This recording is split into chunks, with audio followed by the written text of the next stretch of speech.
حضرات، جیسے کہ ہم آج پروگرام کے ابتدا سے ہی یوم پاکستان کے حوالے سے بات کر رہے ہیں اور یہ بھی آپ کو معلوم ہے کہ ملک پاکستان ہمیں ماہ رمضان میں ملا۔ یوم پاکستان پر دن ہمیں اپنے تمام تر ان اجداد کی قربانیوں کی یاد دلاتا ہے، یعنی کہ شاعر مشرق علامہ محمد اقبال نے ہمارے لیے ایک آزاد وطن کا خواب دیکھا، پھر قائد اعظم محمد علی جناح نے پاکستان کی بنیاد رکھی اور اس خواب کی تعبیر لیکن اس 7 سال پہلے ہو گئی تھی، 47 سے پہلے، یعنی کہ 1940۔ آج ہی کا وہ تاریخی دن کہ جب مینار پاکستان لاہور، اس وقت منٹو پارک لاہور پر تمام تر جو قیادت تھی اس وقت کی، انہوں نے ان مسلم لیگ نے پاکستان کی قرارداد منظور کی تھی۔ اور یہاں پہ میں یہ نام ضرور لینا چاہوں گا، شیر بنگال مولوی فضل الحق کی طرف سے پیش کردہ اس قرارداد کی تائید یو پی کے مسلم لیگی رہنما چودھری خلیق الزماں، پنجاب سے مولانا ظفر علی خان، سرحد سے سردار اورنگزیب، اور سب سے پہلی اسمبلی جس نے پاس کیا تھا سندھ سے سر عبداللہ ہارون، بلوچستان سے قاضی عیسیٰ نے کی تھی۔ آل انڈیا مسلم لیگ کا 3 روزہ یہ اجلاس جاری رہا تھا اور اجلاس میں 23 مارچ کو، بہت سے لوگوں کے مطابق 24 مارچ، لیکن 23 مارچ کو قرارداد یہ منظور کر لی گئی تھی۔ تو خواتین حضرات، نزول قرآن کے ماہ میں ملنے والا یہ پیارا ملک پاکستان، اس میں جہاں دیگر بہت تمام تر لوگوں کی قربانیاں ہیں، وہیں پہ جو علماء کرام ہیں ان کا کردار بھی کسی بھی طرح سے پیچھے نہیں ہے۔ تو آج ہمارے ساتھ موجود ہیں مفتی عبدالرؤف مدنی صاحب، اسلامک اسکالر ہیں، آپ ان سے ہم گفتگو کا آغاز کریں۔ مفتی السلام علیکم۔ سب سے پہلے تو وعلیکم السلام، یوم پاکستان کی آپ کو بہت بہت مبارکباد، تمام تر دیکھنے والوں کو مبارکباد۔ مفتی صاحب، جہاں اس ملک میں ایک عام آدمی سے لے کے سرحد پہ کھڑے سپاہی تک کی گراں قدر خدمات ہیں، وہیں پہ اس ملک کو سوچنے سے لے کے اس خواب کی تعبیر کرنے تک اور اس خواب کی تعبیر سے لے کے اس ملک کو ترقی دینے تک علماء کا کردار کسی سے پوشیدہ نہیں ہے۔ میں اگر نام لوں تو علامہ شبیر احمد عثمانی ہے، مولانا ظفر احمد تھانوی ہے، مفتی محمد شفیع شبیر احمد تھانوی اور سید ابوالعلا مودودی، یہ تمام تر وہ نام ہیں اور اس سے بڑھ کے بھی بہت سے نام ہیں کہ علماء نے اپنا کردار ادا کیا ہے فکر اور سوچ کو پروان چڑھا کے اس ملک کے لوگوں کی۔ میں چاہوں گا پاکستان کے بننے میں اور ترقی میں علماء کے کردار پر روشنی فرمائیے۔ بسم اللہ والصلاۃ والسلام علی رسول اللہ۔ سب سے پہلے تو سید فیصل صاحب آپ کا شکریہ، اور جہاں تک آپ نے بات کی یوم پاکستان کی، 23 مارچ کی، پاکستان کے بننے کی، تو یہ سب سعادتوں والی باتیں ہیں، سب انعامات کی باتیں ہیں۔ اور اللہ تعالیٰ قرآن مجید میں سورۃ الضحیٰ کے اندر 30ویں بارے میں فرماتا ہے، وَأَمَّا بِنِعْمَةِ رَبِّكَ فَحَدِّثْ۔ رب العالمین جو تمہیں نعمت عطا فرمائے تم اس نعمت کا چرچا کیا کرو، اس کا تذکرہ کیا کرو۔ پھر دوسرے مقام پر 13ویں پارے میں اللہ فرماتا ہے، لَإِن شَكَرْتُمْ لَأَزِيدَنَّكُمْ، اگر تم میری نعمتوں پر شکر ادا کرو گے تو میں تمہیں اور زیادہ ادا کروں گا، اور زیادہ تم پر نعمتوں کا اضافہ کروں گا۔ تو پاکستان کا ملنا، پاکستان کے لیے عوام کا، علماء کا، قائدین کا جمع ہونا، کردار ادا کرنا اور اس کردار میں پھر کامیابی پا جانا، یہ سب اللہ تعالیٰ کی نعمتیں ہیں۔ بنیادی طور پر تو پاکستان کا حصول ایک نعمت، کسی نعمت سے کم نہیں ہے، بہت بڑی نعمت ہے۔ اور جس طرح آپ نے شروع میں کہا کہ رمضان المبارک میں ہی، 27 رمضان المبارک میں ہی اللہ تعالیٰ نے ہمیں یہ عطا فرمایا۔ اگر ہم ہسٹری کو دیکھیں فیصل بھائی، تو رمضان المبارک جو ہے ایک طرح سے دیکھا جائے دنیاوی طور پر تو ایسا لگتا ہے بھائی روزہ ہوگا، یہ بڑی تکلیف میں ہوں گے، مشکل میں ہوں گے، لیکن رمضان المبارک ہماری تابناک تاریخ سے بھرا ہوا ہے۔ بدر ہمیں رمضان میں ملتا ہے، فتح مکہ ہمیں رمضان میں ملتا ہے، اور پاکستان کا ملنا بھی ایسے عام نہیں تھا کہ تھالی میں رکھ کر آپ کو وہ رکھ دیا، دے دیا گیا ہے۔ لاکھوں قربانیوں کے بعد، لاکھوں دنوں کی جد و جہد کے بعد جو ہے، کئی قائدین کی قربانیوں کے بعد، کئی مسلمانوں کی قربانیوں کے بعد، 1857 سے جس کا تسلسل شروع ہوتا ہے اور 47 تک وہ تسلسل جاری رہتا ہے، اس کے بعد جا کر پاکستان کا حصول ہوتا ہے۔ جہاں تک آپ نے بات کی علماء کرام کی کردار کی، تو آج بھی پاکستان دنیا کے ان ممالک میں ہے کہ جہاں ریلیجس جو رہنما ہیں ان کو فالو کیا جاتا ہے، ان کی بات کو سنا جاتا ہے۔ اور 1947 سے پہلے یہ زور اور زیادہ تھا،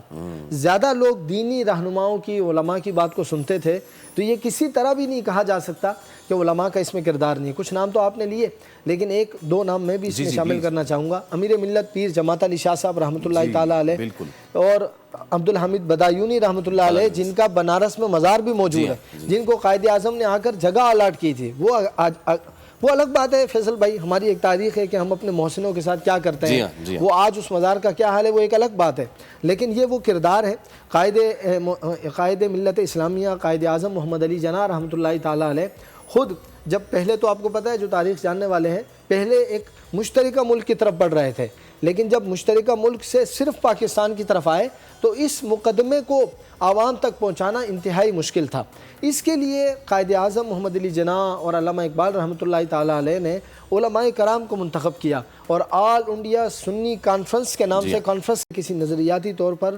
رہنما متفق ہوتے ہیں، متفق ہو کر 7 سال کی ان تک جد و جہد کے بعد اللہ تعالیٰ نے یہ ملک ہمیں عطا فرمایا۔ سبحان اللہ۔ مفتی صاحب، جیسے کہ آپ نے بات کی، کوئی بھی کام کر لینے کے لیے سب سے پہلے ارادہ اور نیت کا ہونا بہت ضروری ہے۔ مملکت خداداد ایسے ہی وجود میں نہیں آ گئی، کسی سے قبضہ چھین کے یہ زمین نہیں بنائی گئی ہے، بلکہ اس کے پیچھے ایک ویل تھاٹ پلان ہے۔ اس میں قائد اعظم کی وکالت بھی ہے اور اس میں تمام تر لوگوں کی جانفشانی سے محنت بھی ہے۔ آج جب ہم دیکھتے ہیں،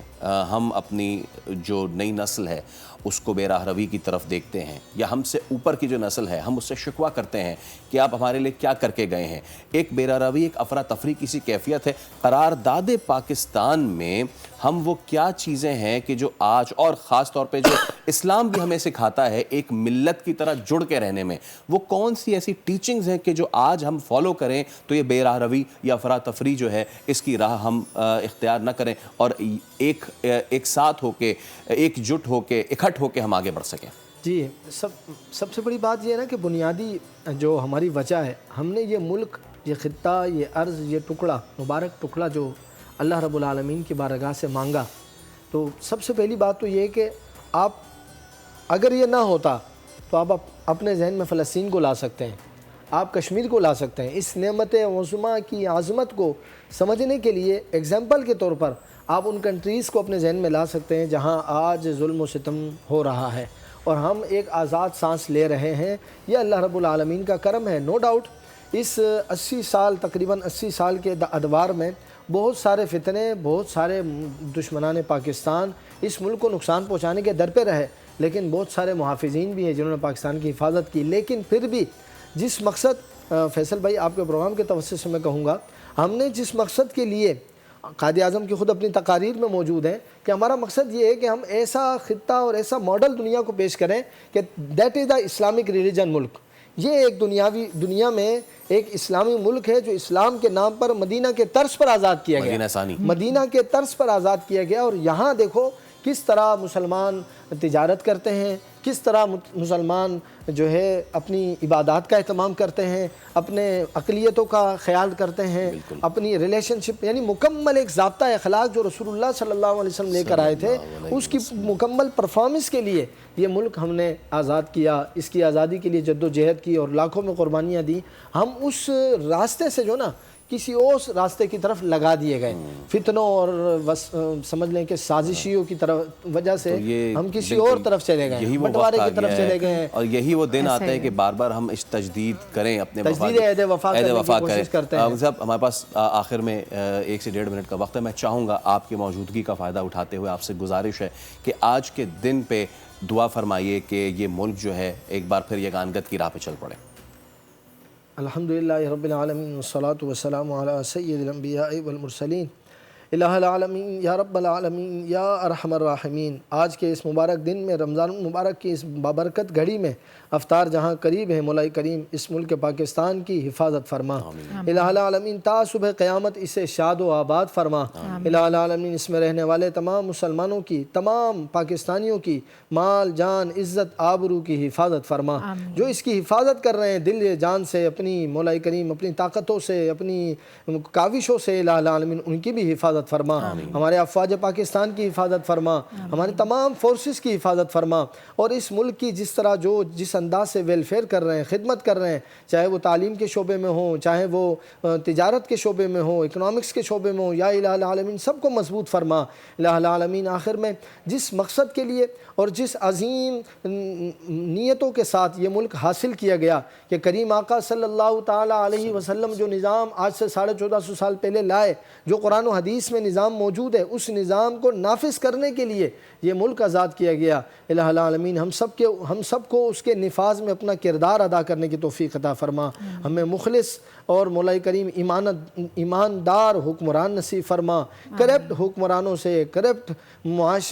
معاشی مولا کریم افراد سے اور ہمارے ملک میں رہنے والے کرپٹ افراد سے ہماری حفاظت فرما۔ اس ملک میں جو شریر ہیں، جو ظالمین ہیں، یا اللہ ان سب کی شرارت اور ظلم سے ملک کو، ملک کے تمام باسیوں کو محفوظ فرما یا اللہ یا رب العالمین یا الہ العالمین۔ ہمیں ملک پاکستان کی ترقی میں اپنا کردار ادا کرنے کی توفیق عطا فرما، اپنے کردار کو بھی سنوارنے اور دوسروں کو بھی اصلاح کی دعوت دینے کی توفیق عطا فرما۔ ببرکت ان اللہ وملائکتہ یصلون علی النبی یا ایھا الذین آمنوا صلوا علیہ وسلموا تسلیما۔ اللہم صل علی سیدنا و مولانا محمد وعلی آل محمد وبارک وسلم۔ سبحان ربک رب العزت عما یصفون وسلام علی المرسلین والحمد للہ رب العالمین برحمتک یا ارحم الراحمین۔ عزیز صاحب بہت شکریہ تشریف آوری کا۔ حضرت حضرات آج کے شو سے ہمیں دیجیے اجازت، اس وعدے کے ساتھ کہ جب تک یہ ملک قائم ہے اس ملک کی خدمت ہم اور آپ مل کے کرتے رہیں گے۔ جی سبسکرائب کریں اور بیل دبائیں تاکہ کوئی خبر رہ نہ جائے۔